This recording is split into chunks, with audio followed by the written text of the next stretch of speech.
안녕하세요. 정신과 의사의 인생 이야기 대전 정광설 정신건강의학과 원장입니다. 네, 오늘은 질문과 짐작 이 두 단어에 대한 생각을 좀 나눠볼까 합니다. 네, 저한테 와서 이제 어려움을 호소하는 분들, 특히 이제 가까운 관계, 대개는 이제 부부 관계일 경우가 많죠. 사이가 좀 힘들고 대화가 좀 잘 안 통하고 서로 말하는 게 핀트가 좀 어긋나고 그러는 경우를 가만히 말씀을 들어보면 뭐 남편이나 아내나 마찬가지인 것 같아요. 자기는 질문을 했다고 그래요. 근데 상대방의 반응이 자신의 어떤 질문에 대해서 적절한 답변을 하지 않고 괜히 짜증을 낸다, 괜히 화를 내고 방어부터 하려고 그러고 그러는 모습 때문에 오히려 그 다음에 자기가 또 화가 나고 이렇게 이제 악순환이 되는 거죠. 그래서 가만히 이렇게 듣다 보면요, 잘 몰라서 뭐 이게 궁금해서 당신 무슨 생각을 하고 있어? 내가 어떻게 해주면 좋을까? 당신이 원하는 게 뭐야? 이렇게 질문을 하는 게 아니고 나름대로 짐작을 하는 거예요. 마음속에 내 생각이 있어요. 그래서 나는 질문이라고 얘기를 하지만 질문의 형식을 빌어서 확인을 한다든지 떠본다든지 그런 식으로 나는 별로 그렇게 생각을 크게 안 해도 상대가 들을 때는 그렇게 들릴 수가 있다, 그거를 느끼게 됩니다. 네.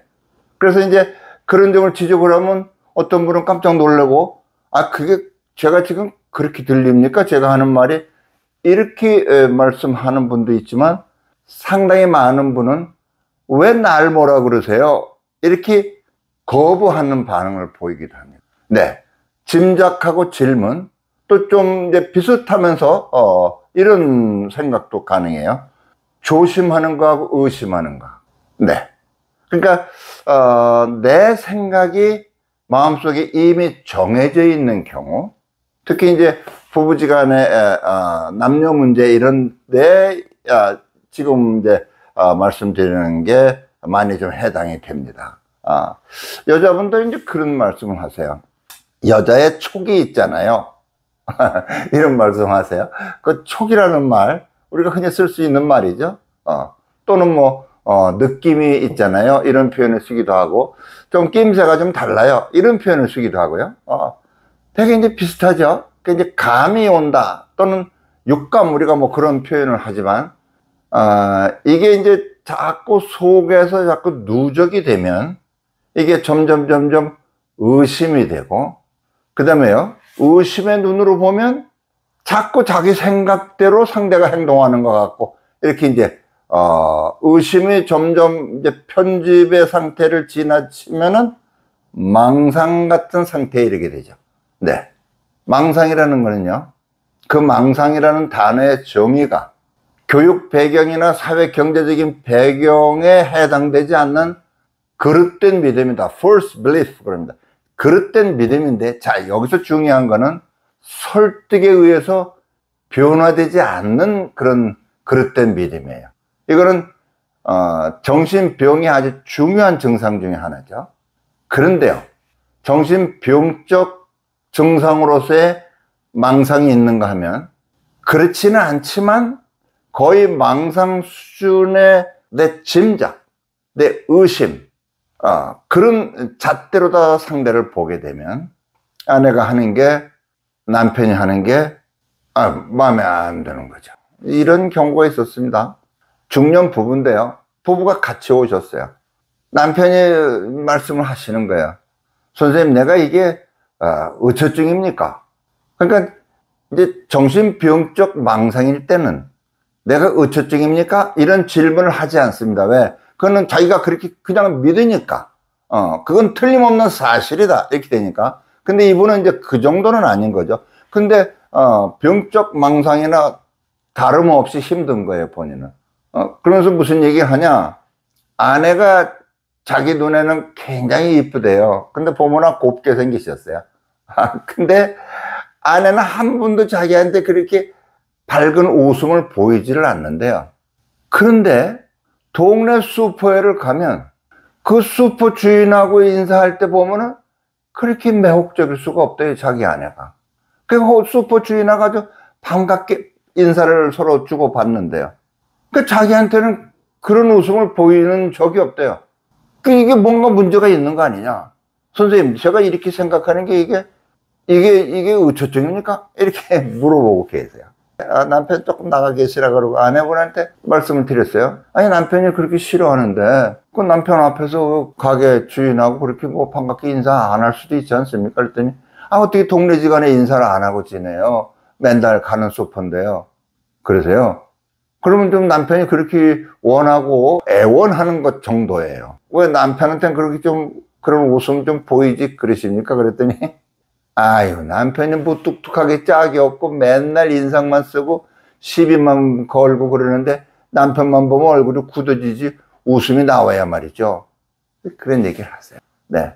그 남편은 아내의 웃음을 원하면 아내 마음에 들게 부드럽게 다가가고 아내가 좋아하는 걸 하고 하면은 아내가 화사하게 웃을 텐데 이분은 이제 마음에 이렇게 뭔가 좀 아내가 이상해. 나한테는 얼굴 표정이 굳고 주위 사람들은 특히 그 슈퍼 주인한테는 잘 웃는 거 보니까 뭔가 좀 있는 거 아니야? 이렇게 의심의 눈으로 보는 거죠. 네.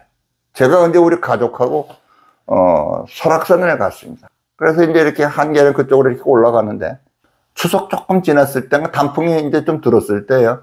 근데 식구들은 참 좋아해요. 근데 저는 보니까 하나도 안 좋아요. 단풍도 안 들고.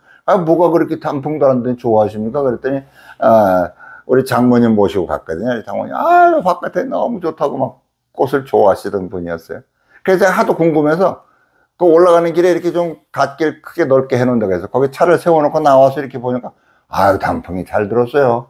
근데 저는 차를 몰고 운전을 하니까 이렇게 위로 올려다 보면은 왜 요즘에 유리창, 자동차 유리창 위에 이렇게 좀 색깔이 살짝 들어있지 않습니까? 그 햇볕 좀 이제 강렬한 거 좀 덜 되게 선글라스 같은 거죠. 그러니까 저는 이렇게 올려다 보게 되니까 올라가는 길이었으니까 단풍이 안 든 것처럼 보이는 거예요. 선글라스로 보기 때문에.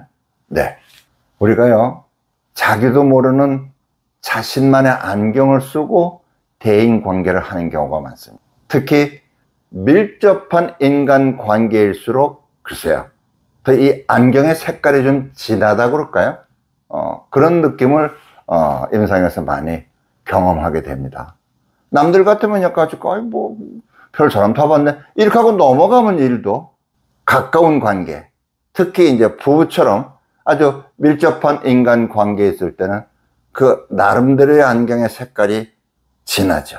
그리고 내 기대의 어떤 선이 나름대로 상당히 높죠. 내가 너한테 하는 선은 나름대로 낮고 내가 너한테 원하는 선은 나름대로 높아. 이중 기준인 경우가 많죠. 이만하면 됐잖아. 근데 너는 그거는 내 마음에 안 들어. 이런 경우가 많습니다. 네.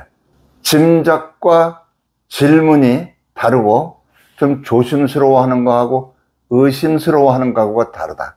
이걸 생각해서 내가 지금 나만의 안경을 쓰고 내 아내를, 내 남편을 대하고 있는 것은 혹 아닌가.